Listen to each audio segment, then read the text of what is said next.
America యూరప్ల మధ్య ఉన్న స్నేహబంధం Russia విషయానికి వచ్చే వరకు పుటిన్కి వచ్చే వరకు బ్రేక్ అయింది. మిగతా విషయాలు ఎక్కడ బ్రేక్ కాలే, కానీ పుటిన్కి వచ్చే వరకు ట్రాన్స్ అట్లాంటిక్ అలియన్స్ కూడా బ్రేక్ చేశాడు.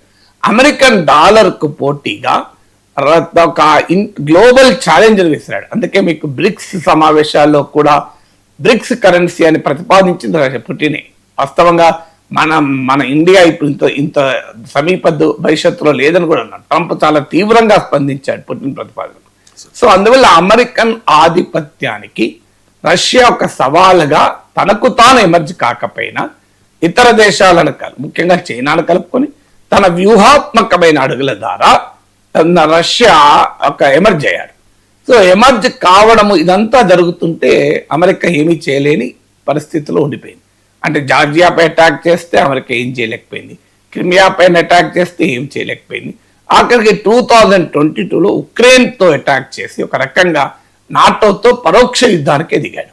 ఆ నాటోతో పరోక్ష యుద్ధంలో కూడా వెస్ట్రన్ క్యాలిక్యులేషన్స్ అన్ని ఫెయిల్ అయి బలవంతం తాను విన్నర్గా నిలిచాడు. విన్నర్గా నిలవడం వల్ల ఇలా ట్రంపే తోకముడిచే పరిస్థితికి వచ్చాడు. సో అందువల్ల అమెరికాతో పోటీ పడే క్రమంలో యూరప్తో కూడా బలమైన ఆర్థిక బంధాన్ని కూడా పెంచుకున్నాడు. ముఖ్యంగా ఎనర్జీ.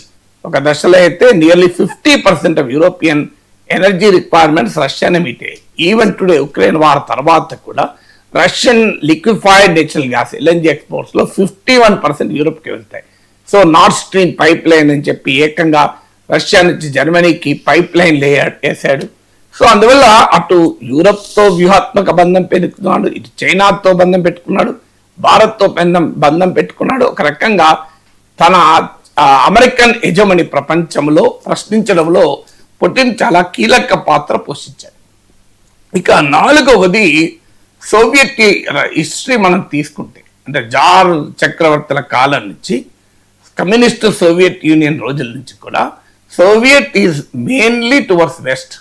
మీకు వెస్టర్న్ యూరప్, ఈస్టర్న్ యూరప్గా రెండవ ప్రపంచ యుద్ధానంతరం American sphere of influence capitalist western Europe అయింది. Soviet sphere of influence socialist eastern Europe అయింది. సో అందువల్ల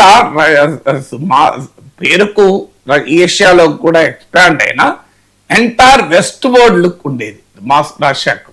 సో దాన్ని పుటిన్ మార్చి ఏషియా వైపుగా, అంటే this is the Asian century అని గుర్తించాడు పుటిన్. అది కూడా ఆయన తన స్ట్రాటజిక్ మైండ్కి ఒక ఉదాహరణ. అంటే ప్రపంచ balance of economic power shift అవుతుంది.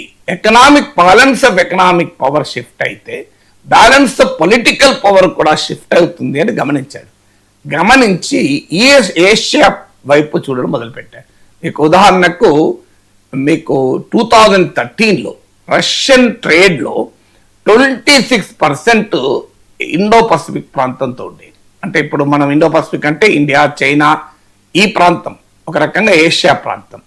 సో 2021కి వచ్చేవరకు ఇది 34% పెరిగింది. మెయిన్లీ ఎనర్జీ ట్రేడ్ ఒక ఫ్యాక్టర్, కానీ ఎనర్జీ ట్రేడ్ కూడా 22 ఉక్రెయిన్ వార్ తర్వాత ఇంకా ఎక్కువ పెరిగింది. అందువల్ల ఎనర్జీ ట్రేడ్ కన్నా ముందే సో ట్రేడ్ విత్ ఏషియా, ముఖ్యంగా ట్రేడ్ విత్ ఇండో పసిఫిక్ పెంచాడు.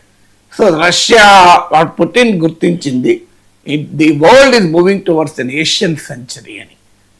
World is moving towards Asian century కనుక మనము ఏషియా వైపు తిరగాలి అని.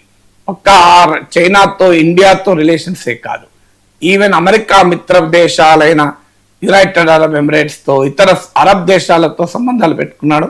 నార్త్ కొరియాతో బలమైన సంబంధాలు పెట్టుకుని north Korean forces, even Russian ఫోర్సెస్తో కలిపి ఉక్రెయిన్ వార్లో కూడా పాల్గొంటున్నారు. ఇరాన్తో సంబంధాలు పెంచుకున్నాడు.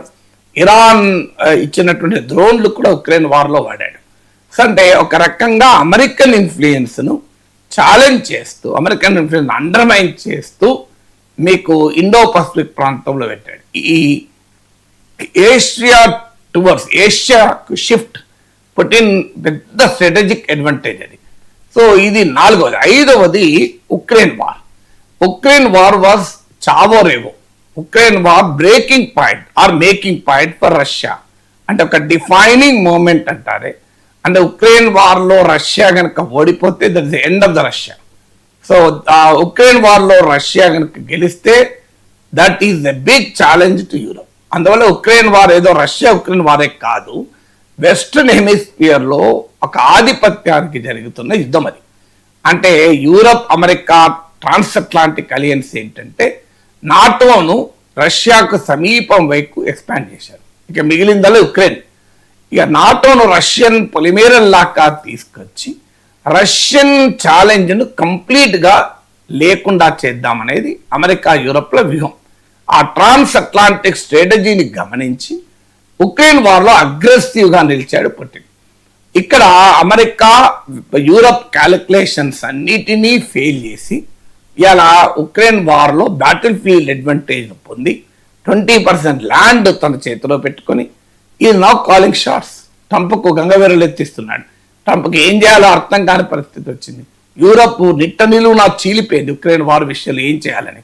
అమెరికా యూరప్ల మధ్య అగాధం ఏర్పడింది. సో తన రైవల్స్ ని కంప్లీట్ గా డివైడ్ చేశాడు ఉక్రెయిన్ వార్లో. అందువల్ల ఉక్రెయిన్ వార్ ద్వారా పుటిన్ వెస్ట్రన్ స్ట్రాటజీలను నిర్వీర్యం చేయడమే కాకుండా వెస్ట్రన్ ఆధిపత్యానికి ఒక పర్మనెంట్ ఛాలెంజ్ని విసిరాడు. సో అందువల్ల ఈ 5 రకాల డైమెన్షన్స్ వల్ల పుటిన్ ప్రపంచంలో ఒక బలమైన నాయకుడుగా ఇవాళ ప్రపంచ నేతలు అంటే ట్రంప్, జిన్పింగ్, పుటిన్ అనే దశకు ఎదగగలిగాడు. అందువల్ల ఇట్స్ రిమార్కబుల్ పాత్ కదా. 25 years లో ఒక కంప్లీట్ కావోస్ లో ఉన్న కంట్రీకి నాయకుడిగా, అసలు ఒక బలహీనపడినటువంటి దేశానికి నాయకుడిగా, ఇవాళ ప్రపంచంలోనే ఒక ఛాలెంజర్గా తానే